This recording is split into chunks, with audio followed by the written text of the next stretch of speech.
사도 바울은 이 로마서를 통해서 하나님께서 우리에게 주시는 이 구원의 놀란 은혜를 아주 잘 설명합니다. 여러분, 하나님께서 우리에게 주시는 이 구원의 놀란 은혜를 우리가 어떻게 누리는가? 이것을 신학적 용어로 로마서에서 설명하는, 사도 바울이 설명하는 이 구원의 놀라운 은혜를 신학적 용어로 이신칭의라고 말할 수 있습니다. 이신칭의, 믿음으로, 이신 믿음으로써 칭의, 의롭다 여김을 받는다, 의롭다 칭함을 받는다라는 의미입니다. 여러분, 하나님께서 우리에게 주신 이 구원의 놀라운 은혜를 어떻게 누리는가? 믿음으로써 우리가 누릴 수 있다는 겁니다. 하나님의 이 놀라운 은혜는 굉장히 파격적인 은혜입니다. 여러분, 세상의 다른 종교는 구원을 얻기 위해서는 개인의 노력, 개인의 행위가 반드시 뒤따라야 된다라고 말합니다. 개인의 선한 노력 또는 개인의 어떤 행위가 있어야지만 구원의 길에 들어갈 수 있다라고 말하죠. 그러나 하나님께서는 이 구원의 놀란 은혜를 누구에게 주신다라고 말씀하셨는가? 오직 하나님을 믿는 자, 예수님을 나의 구원자로 믿는 자에게 주시겠다라고 하나님께서 말씀하셨습니다. 다른 조건을 두지 않으셨어요. 그런데 사람의 문제는 무엇인가? 이 엄청난 하나님의 놀라운 은혜를 감사로 받아들여야 되는데 감사로 받지 않고 하나님 주시는 구원의 은혜를 개인의 행위와 노력으로 바꾸려고 하는 것, 이것이 사람의 죄성, 사람의 죄입니다. 제가 이 말씀 묵상하다가 어린 시절 기억이 났는데요, 어린 시절 주일학교 다녔을 때 선생님께서 그런 말씀 해주셨던 게 기억이 납니다. 선생님의 의도는 제가 충분히 이해합니다. 이런 말씀을 주셨어요. 우리가 예수님 믿고 천국에 가게 되었는데 이 천국에 가게 되는 것이 마치 사다리를 타고 가는 것과 같다. 그런데 주일날 교회에 빠지면 사다리의 다리가 하나 빠진다. 얼마나 힘들겠느냐. 그러니까 선생님의 말씀은 주일날 예배 빠지지 마라, 이 말씀으로 해주신 것으로 제가 이해합니다. 그런데 제가 이 이야기를 들으면서 그거 정말 그럴듯하다, 어린 마음이었지만 논리적으로 이해가 됐습니다. 주일날 교회 빠지면 다리 빠지고 2번 빠지면 와, 이거 진짜 천국 가기 힘들겠구나, 빠지지 말아야겠다, 그런 생각을 했습니다. 그리고 안심이 됐어요. 어린 마음에 구원을 얻는 데 있어서 내 행위와 노력이 조금은 들어가는구나, 열심히 해야지. 여러분, 이게 사람의 죄성입니다. 여러분, 하나님 주시는 놀란 은혜를 개인의 행위와 노력으로 바꾸려고 하는 것, 이게 사람의 죄입니다. 여러분, 주일날 예배 빠진다고 천국 못 가는 거 아닙니다. 오직 천국은, 하나님 나라는 예수님을 나의 구원자로 믿음으로써 가는 줄 믿습니다. 여러분, 유대인들은 이 바울이 전하는 복음을 불편해했어요. 믿음으로 구원을 얻는다, 믿음으로 의롭다 여김을 받는다를 굉장히 불편해했습니다. 이게 사람의 행위와 노력이 뒷받침이 좀 돼야 된다, 조금은 들어가야 되지 않겠냐, 그래서 율법을 좀 지켜야 되지 않겠냐, 사람이 할례를 받아야지만 구원받는 거 아니냐, 이렇게 사람의 행위와 노력이 들어가야 된다라고 주장했습니다. 그래서 믿음으로 구원받는다는 것에 이의를 제기하면서 여러 가지 질문을 하게 되었던 거죠. 자, 1절 말씀 한번 보겠습니다. 오늘 본문의 1절 말씀 같이 한번 읽습니다. 시작. 그러면 우리가 무슨 말을 해야 하겠습니까? 은혜를 더하게 하려고 죄 가운데 머물러 있어야 하겠습니까? 자, 여러분, 바울이 이 율법은 죄를 깨닫게 해주는 역할이지 율법을 지킴으로 구원 얻는 것 아니라고 말했습니다. 여러분, 마치 우리가 거울을 통해서 볼 때, 거울을 통해 보면 내가 이 부분이 좀 더럽구나 알게 되죠. 깨닫게 되죠. 그러나 거울을 한참 쳐다보고 있는다라고 우리가 깨끗해지겠습니까? 그러니까 마치 율법은 그런 거죠. 내가 하나님 앞에 이런 죄를 지었구나 명확하게 깨닫게 해주는 역할이지 우리를 의롭게 여기거나 구원을 줄 수 있는 통로는 아니라는 겁니다. 그런데 유대인들은 이 율법을 지키지 않고 믿음으로만 구원을 받는다면 사람들이 더 많은 죄를 짓지 않겠는가, 이런 주장을 했어요. 왜냐하면 사람들이 선한 행동을 하지 않아도, 율법 지키지 않아도 돼서 구원을 받는다면 누가 선하게 살려고 노력하겠느냐는 거예요. 믿음으로만 구원받으면 그 선한 노력을 조금이라도 하겠느냐, 오히려 더 악한 일을 그냥 서슴없이 하지 않겠느냐. 믿음으로 구원받아서 하나님께 은혜를 받는다면 그러면 더 큰 죄를 지어서 더 큰 은혜를 받으려고 하지 않겠느냐, 그렇게 비아냥거리듯이 이런 질문들을 했던 거죠. 그래서 사도 바울이 은혜를 더하게 하려고 죄 가운데 머문다고요? 절대 그럴 수 없습니다라는 이야기를 하는 겁니다. 2절 말씀 한번 보겠습니다. 2절 말씀 시작. 결코 그럴 수 없습니다. 죄에 대해 죽은 우리가 어떻게 죄 가운데 그대로 살겠습니까? 자, 복음이 믿음으로 구원받는다는 것이 사람들에게 더 죄를 짓게 한다라는 주장에 바울은 결코 그렇지 않습니다. 단호하게 말했습니다. 바울은 이러한 질문들이 복음을 잘 모르고 오해하기 때문에 이런 질문을 한다라고 말했죠. 바울은 이 복음의 능력에 대해서 다시 한번 설명합니다. 이 복음은 예수 그리스도를 구원자로 믿음으로 하나님 나라에 들어가는 의롭게 되는 놀라운 은혜를 얻을 뿐만 아니라 복음의 사람은, 믿음의 사람은 개인의 삶 가운데 더 거룩하게 살아가게 됩니다. 그 이야기를 하는 거죠. 사랑하는 여러분, 오직 구원은 예수님을 구원자로 믿음으로만 가능한 줄 믿습니다. 그리고 믿음의 사람은 죄짓고 살아가는 인생이 아니라 천국에 갈 때까지 하나님이 기뻐하시는 거룩을 추구하는 귀한 성도의 삶을 사는 줄 믿습니다. 바로 이것이 오늘 말씀에서 하나님께서 우리에게 주시고자 하는 복음의 메시지, 영적 메시지입니다. 자, 2절에 보니까 죄에 대해 죽은 우리가 어떻게 죄 가운데 그대로 살겠는가라는 말이 있습니다. 이런 말이에요. 여러분, 어떤 사람이 병에 걸렸습니다. 그래서 그 병 때문에 너무 고통스럽게 시간을 보내다가 치료를 받게 돼서 회복이 되었습니다. 여러분, 그 병이 치유되었을 때, 회복되었을 때의 기쁨이 얼마나 컸겠습니까? 근데 이 사람이 병에서 치유되는 것이 이렇게 기쁜 일이야? 그러면 내가 더 큰 기쁨을 누리기 위해서는 더 큰 병에 걸려야겠다. 그래서 내가 더 큰 질병에 걸려야지 노력하고 그런 선택을 한다면 그건 참 좋은 생각을 한 겁니까? 어리석은 생각을 한 겁니까? 어리석은 행동이죠. 병에서 낳은 기쁨이 크다고 더 큰 질병에 걸리겠다라고 그 길을 선택하는 것은 정말 어리석은 것처럼, 죄인인 우리가 하나님의 은혜로 구원받은 이 기쁨, 이 회복의 기쁨이 크다고 해서 내가 하나님께 더 큰 은혜를 받기 위해서, 이 회복의 기쁨을 더 크게 누리기 위해서 더 큰 죄를 지어야겠다? 그건 너무나도 어리석은 일이고 그렇게 해서는 안 된다라고 하는 것이 바울의 설명입니다. 결코 그럴 수 없다는 거죠. 그래서 바울은 2절에 우리가 죄에 대해 죽었다, 죄에 대해 죽었다라는 표현을 사용합니다. 자, 이 의미가 어떤 의미인지 한번 설명을 해드리도록 하겠습니다. 자, 3절 말씀 같이 한번 보도록 하겠습니다. 3절 시작. 그리스도와 연합해 세례를 받은 우리는 모두 그리스도의 죽으심과 연합해 세례를 받은 줄을 알지 못합니까? 자, 죄에 대해 죽었다라는 것을 바울이 설명하기 위해서 이 3절에 어떤 표현을 사용하냐면 우리가 그리스도와 연합해 세례를 함께 받았다. 죄에 대해 죽은 것이 무엇이냐면 우리가 그리스도와 연합되어서 예수 그리스도와 함께 세례를 받게 된 것이다. 여러분, 그리스도와 연합해 세례를 받게 되었다는 것이 어떤 의미인지 설명해 드리도록 하겠습니다. 먼저 연합에 대해서 말씀을 드리겠습니다. 이 연합한다라는 이 원어를 보면 접목한다라는 의미입니다. 여러분, 접목 아시죠? 종과 질이 다른 나뭇가지가 다른 나무에 접붙임이 되어서 그 나무와 같은 성질로 변화가 되는 것입니다. 여러분, 우리가 예수님을 믿기 전에는 어디에 연합된 존재였냐면, 어디에 붙어 있었던 존재였냐면 죄에 붙어 있었던 존재예요.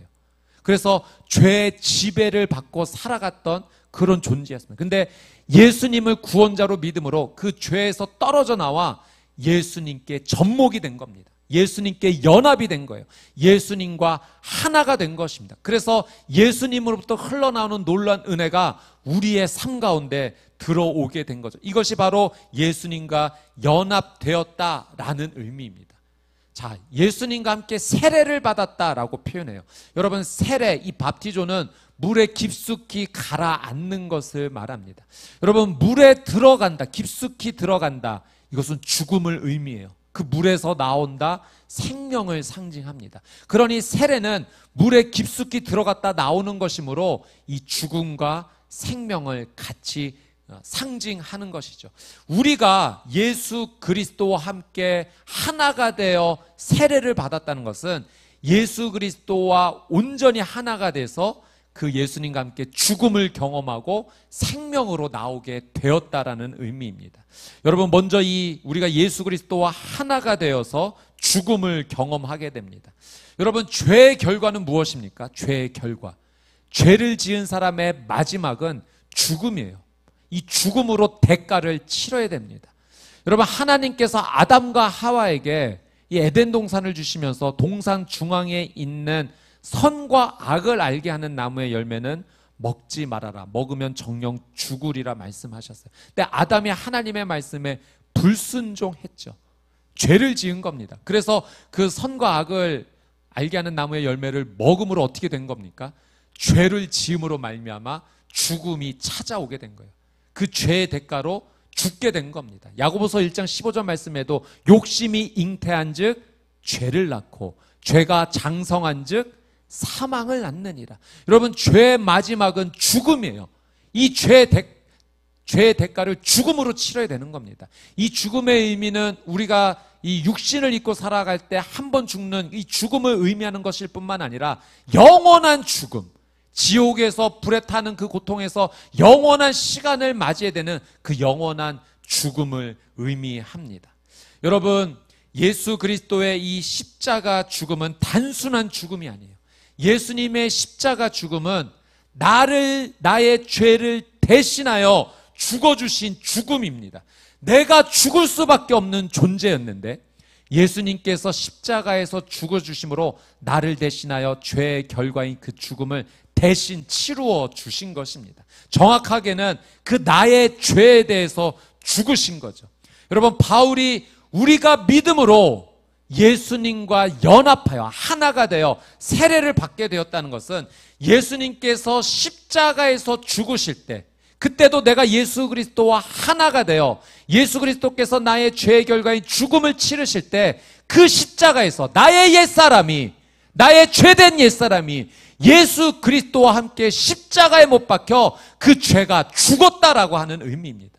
그래서 사도 바울이 예수님을 믿는 이 믿음의 고백을 할 때 내가 그리스도와 함께 십자가에 못 박혔다라고 표현을 한 거죠. 그 예수 그리스도의 죽음 가운데 내가 예수님과 하나가 되어서 연합이 되어서 나의 옛사람, 나의 죄된 옛사람이 함께 십자가에 못 박힌 겁니다. 그것을 오늘 로마서에서는 우리가 예수 그리스도를 믿음으로 예수 그리스도와 연합해 함께 세례를 받게 되었다. 함께 그 죽음 가운데 들어가게 되었다라고 표현한 겁니다. 그래서 여러분, 우리가 죄에 대해 죽은 자가 된 거예요. 예수 그리스도와 하나가 되어 십자가 옛사람이 못 박힘으로 죄에 대해 죽은 자가 된 것입니다.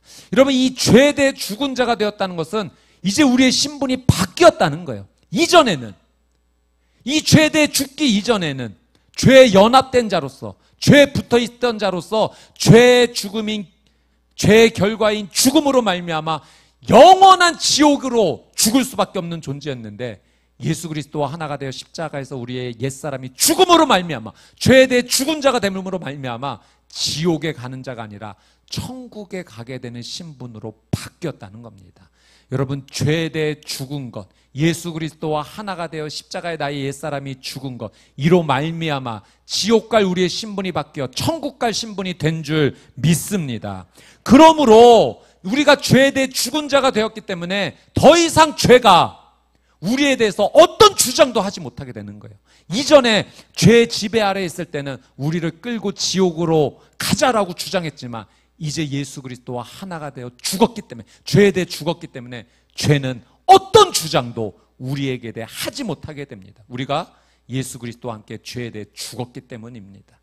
여러분, 예수 그리스도를 믿음으로 말미암아 나의 신분이 변화되었다, 나의 죄가 예수 그리스도와 함께 죽었다라는 믿음을 고백함으로 사시는 귀한 믿음의 삶을 사시기를 주님의 이름으로 축복합니다. 자, 4절 5절 말씀 같이 한번 읽겠습니다. 시작.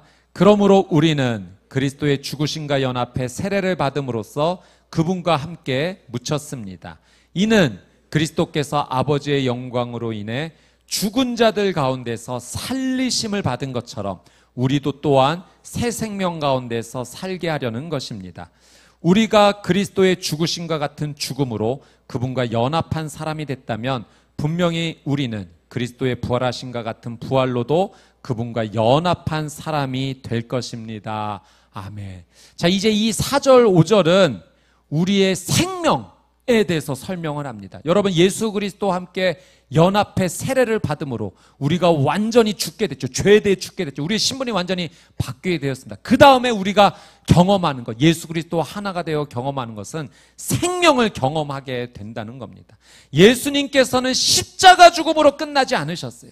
하나님께서 예수 그리스도를 다시 생명으로 부활시키셨습니다. 그러면 예수 그리스도를 믿음으로 예수님과 하나가 된, 예수님께 접목이 된, 예수님께 연합된 우리는 어떻게 되는 겁니까?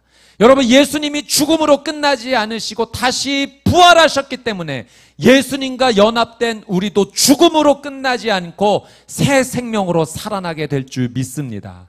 이게 바로 예수 그리스도와 연합하여 함께 세례를 받았다라는 의미입니다. 여러분, 물에 들어가서 완전히 들어갔다 다시 나왔듯이 우리는 완전히 죽었다가 온전한 생명으로 다시 살게 되었습니다. 이 믿음을 가지고 주님께 나아감으로 감사함으로 살아가는 귀한 믿음의 성도가 되시기를 주님의 이름으로 축복합니다. 자, 6절 7절 같이 한번 읽겠습니다. 시작. 우리의 옛사람이 십자가에 못 박힌 것은 죄 몸이 멸해져 우리가 더 이상 죄의 종이 되지 않게 하려는 것임을 압니다. 이는 죽은 사람은 이미 죄에서 벗어났기 때문입니다. 자, 이제 아주 중요한 말씀이에요. 여러분, 이제 믿음으로 예수님이 나의 구원자라는 사실을 내가 믿음으로 이제 죄에서 떨어져 나와 예수님과 완전히 연합해서 접목되어서 예수님과 함께 세례받은 겁니다. 이 십자가의 죽음을 거쳐 부활의 생명으로 나오게 됐죠.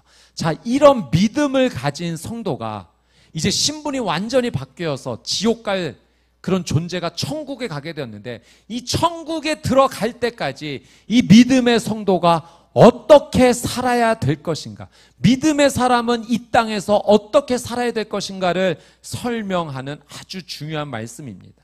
여러분, 유대주의자들은 그렇게 주장했죠. 믿음으로만 구원을 받는다면 사람들은 더 많이 죄를 짓게 될 것이다. 그러니 율법 지켜야 된다고 주장했을 때 바울은 그렇지 않다라고 분명히 노라고 말했습니다. 그리고 6절에 이렇게 표현했어요. 옛사람이 십자가에 못 박힌 사람은 더 이상 죄의 종이 되지 않는다.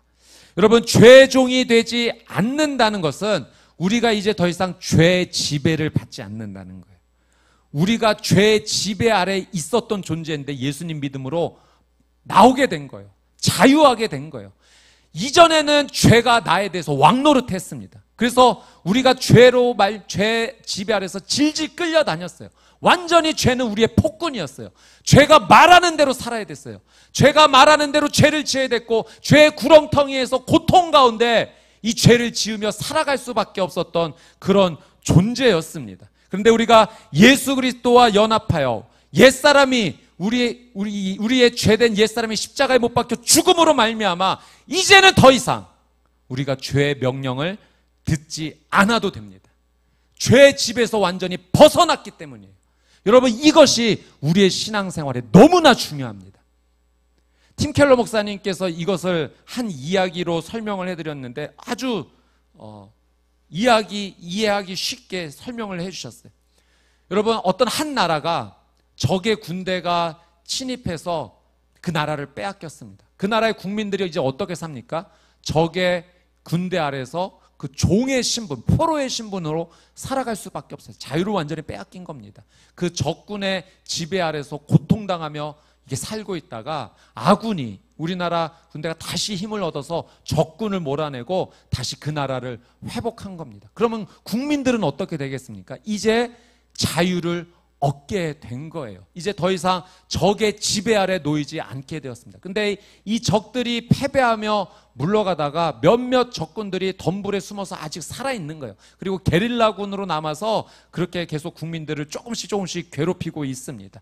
이 게릴라군들이 이 나라를 다시 정복하기는 쉽지 않습니다. 완전히 패배했기 때문입니다. 그러나 몇몇 게릴라군들이 남아서 계속 국민들을 괴롭히고 있는 거죠. 여러분, 그러면 그 국민들은 이제 어떻게 해야 됩니까?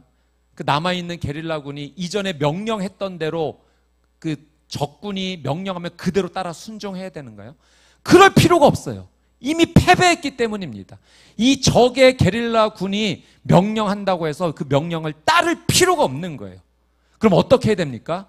이 적군 게릴라군에 대해서 싸워야 되는 거예요. 저항해야 됩니다.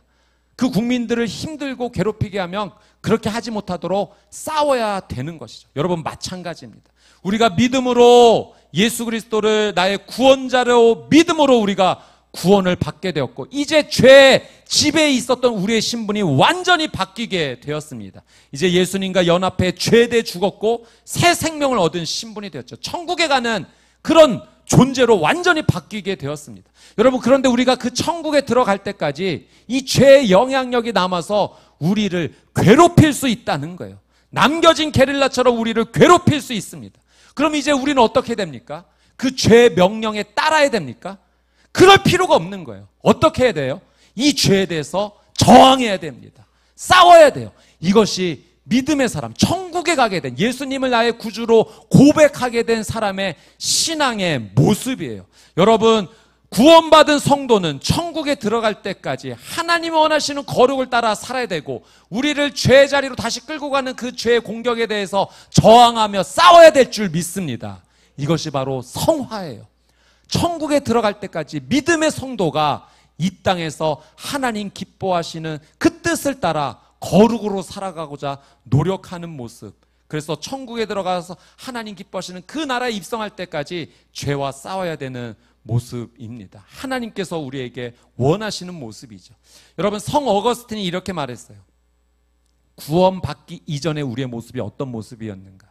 죄에 붙어 있었던, 죄에 연합되었던, 구원받기 이전, 예수님을 나의 구원자로 고백하기 이전의 나의 상태는 죄를 안 지을 수 없는 자였다는 거예요. 죄 지배 아래에 있었기 때문에 죄를 안 지을 수 없는 자로 살게 되었는데, 이제 예수님을 나의 구원자로 고백함으로, 믿음으로 말미암아 우리의 신분이 바뀌어서 이제 우리의 상황이 어떻게 되었는가? 이전에는 죄를 안 지을 수 없는 자였는데 이제는 죄를 안 지을 수 있는 자가 된 겁니다. 여러분, 천국에 가는 그날까지 죄가 우리를 괴롭힐 수 있어요. 그러나 그 괴롭힌다고 그 죄에 끌려다니는 삶을 이전처럼 살아서는 안 됩니다. 이제 우리의 신분이 완전히 바뀌었기 때문에, 나와 함께 하시는 대장은 예수 그리스도이기 때문에 나의 대장 예수 그리스도와 함께 성령의 능력을 받아서 이 죄와 싸워 이겨야 되는 겁니다. 그것이 우리가 구원받은 자로서 이 땅을 살아가야 될 모습인 거죠. 우리 아버지가 거룩하시니 자녀인 우리도 그 거룩함을 향하여 나가야 됩니다. 믿음의 성도가 살아가야 될 모습, 바로 성화입니다. 자, 11절 말씀 같이 한번 읽겠습니다. 시작. 이와 같이 여러분도 자신을 죄에 대해서는 죽은 자요, 하나님께 대해서는 그리스도 예수 안에서 산 자로 여기십시오. 여러분, 오늘 말씀의 결론이에요. 예수님을 구원자로 믿는 사람은 죄에 대해서는 죽은 자로 살아가야 되는 거예요. 여러분, 우리를 다시 괴롭히고 힘들게 하는 그 죄에 대해서 저항하고 싸우면서 살아가야 됩니다. 우리의 신분이 완전히 바뀌었기 때문이에요. 지옥 갈 자가 아니라 천국에 갈 자이기 때문에 우리는 하나님의 거룩을 향해 나가야 돼요. 그래서 하나님께 대하여 산 자로 살아가는 겁니다. 이 하나님께 대하여라는 의미가 하나님을 위하여죠. 여러분, 믿음의 성도는, 이 구원의 놀란 은혜를 얻은 성도는 하나님을 위하여 산 자로 살아가야 된다. 그것은 바로 우리 아버지가 거룩하시니 그 아버지의 거룩함을 담아 이 땅에서 죄와 싸워 이기며 하나님과 함께 예수 그리스도와 연합된 자로서 하나님의 능력을 받아서 죄와 싸워 승리하며 살아가는 삶입니다. 이 놀란 은혜의 삶을 살아가시게 되기를 주님의 이름으로 축복합니다. 여러분, 이 하나님의 은혜를 한번 생각해 보십시오.